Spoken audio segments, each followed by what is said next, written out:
Hawaii plus 3.5 at Fresno State. Over under 65.5. All right, here's the interesting thing with Hawaii. Right, Cordero, they lost a quarterback to the NFL, but they have Cordero, who's 4-0 as a starter. They have 2,000-yard receivers now that they bring in Rico from North Texas. And, so there's a lot of talent on the offense. The Hawaii defense was so bad last year, so bad. These are two teams with coaching changes, by the way. DeBoer from Indiana is now taking over Fresno State, and Todd Graham takes over Hawaii. G.J. Kinney is going to be the offensive coordinator for Hawaii. He's never been an offensive coordinator. He's been an assistant, an analyst under, some good play callers. Doug Peterson, Mike Norvell, Ryan Day, Chip Kelly. And the most interesting thing, they're going to still probably run 4 wide receiver sets. They're going to probably run this modified air raid and run and shoot, more power runs and deep passes. They have really talented receivers with Busi and Smart. But the most interesting thing with Hawaii, and why I think if you want to take a flyer on Hawaii money line and not the spread, it might be worth it, is check out my piece on this. They hired a guy named Brennan Marion. Some of you might have heard of him, but he owns the Go-Go Offense. Wrote a book about it. He was coaching at this random high school in Pennsylvania. People found out about it. He got hired by Howard. And it's this modified modern triple option pro style spread attack. He basically said, look, teams can't prepare for the triple option. It's a nightmare. Let me take that and then put a modern spin on it. They'll have 5 wide receivers on one side of the field, 3 backs next to the quarterback. Craziest formations.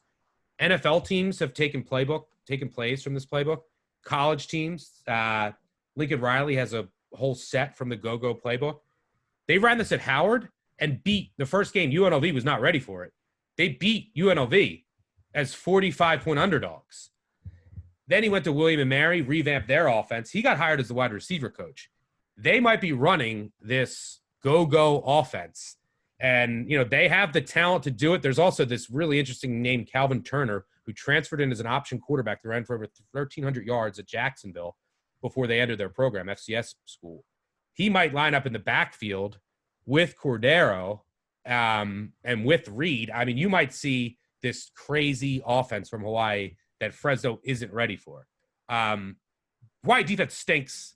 The new defensive coordinator, they're going to be transitioning from a 4-2-5 to a 4-3. I don't know if they can get any stops. Fresno State, disappointing year. 3rd starting quarterback in 3 years now. And Jake Haener, the Washington transfer. It's, Zane Pope, who led their team in receiving yards last year, wasn't on the first depth chart. There's a lot of questions with this Fresno team, but the defense also got significantly worse last year. It gave 16 more points per game. So DeVero overhauled the entire staff. Inge is going to, have a new scheme there. A lot of question marks here. I just think that if you want to take a shot, just as an entertaining, this game should be entertaining, shot, maybe wager on a first half money line of Hawaii or a game, because if they come out with this go-go offense, I'm not sure Fresno State is going to be fully prepared. And any thoughts here? I know you don't like Hawaii here. No, I don't like Hawaii at all. But you forgot to mention G.J. Kinney's used to play. Let's see. He played for the NFL. He was on the Omaha Nighthawks. Tulsa quarterback. Yeah, Calgary Stampede. First job, 2016 analyst for Chad Morris at SMU. Followed him to Fayetteville. And then, took his way over to the Eagles last year as a coach of special projects. I'm not really sure what that is. Now he's the Hawaii. Now he's Hawaii's OC, which I'm just baffled at some of these moves, how these guys are falling into these jobs. The resumes are just fantastic. Listen, I don't want to fade Kalen DeBoer with Fresno State. I believe in him. I thought that was one of the best coaching hires in the nation. But there are problems with Fresno that bother me from a first game perspective, and that is that they weren't even let into their facility till 3.5 weeks ago because of what's going on with COVID and everything else. They literally had moved all of their practice equipment, their weight, their training, everything was on the baseball field. And it was unorganized practicing, and they weren't allowed to practice. They weren't allowed to have coaches practice and everything else. This is going to be, I feel like, a very unprepared team from a physical standpoint, from a knowing the scheme and knowing, the execution standpoint. I feel like Fresno, it's going to take a while for them to get into it. And I'm worried about their conditioning. I mean, conditioning's been an issue with all these teams that are playing for the first time.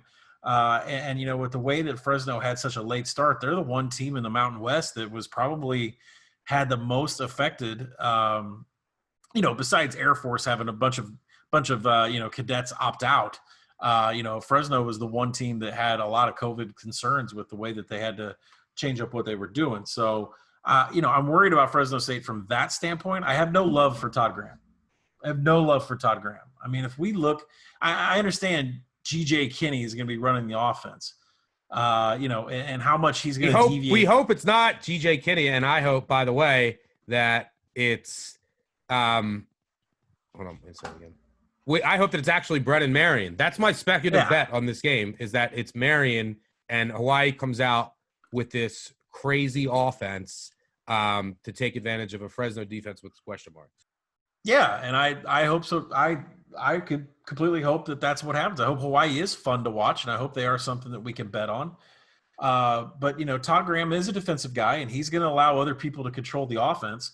But it should be, for the Hawaii players, it should be interesting to see what they do going from a Nick Rolovich, fun and gun, run and shoot, in with Todd Graham. Now, I went back into Todd Graham, some of the stuff. I mean, the offenses he ran at Arizona State, they were just nothing to be excited about. Their pace was like 43rd, 39th, nothing close to what the Hawaii pace is used to. So I'm not really sure if he has influence on how fast that he wants the offense to play, since he's going to be coaching the defense. One thing about the ASU defensive squads, the Arizona State defensive squads, the last 3 years Todd Graham was there, they never finished higher. 2017, 16, 2015. They never finished higher than 96 in finishing drives. So it's not like his defenses were – he got fired. So, that says enough, right? His defense was nothing to write home about. And you never know. Maybe Todd Graham will have a new job by the end of this game because he likes to move around a lot. But for me, I think conditioning has to be an issue. I do like Fresno. I'm a little bit worried about what's led up to this game as far as practices, execution. Same thing with Navy. Like I'm not saying it's the same circumstances. I'm just like Navy was not prepared for BYU. I'll probably take an under, more than likely a second half under, depending on what I see from this offense. Really, you're right. I need more information on the Hawaii side. And Fresno worries me. If it's anything, it's going to be a first half under. Yeah, I'm going to end up in Hawaii in some aspect on a speculative play on this go-go offense. And, Fresno State, their leading receiver from last year is not on the depth chart. And they lost their top two tight ends from last year, in Rice and Sutton. And guess who's starting at corner against 2,000-yard receivers, two explosive 1,000-yard receivers? You have a redshirt freshman walk-on in Braylon Lux at one, and Wyland Free, who played safety last year. This team could struggle in coverage again. Oh, PSA for everybody. Might as well get your tablets and your phones ready, because this is on Spectrum Sports, which means we'll have like the greatest commentator of all time. But this is, guys, if you're trying to find it on your TV channel, this is a Spectrum Sports game.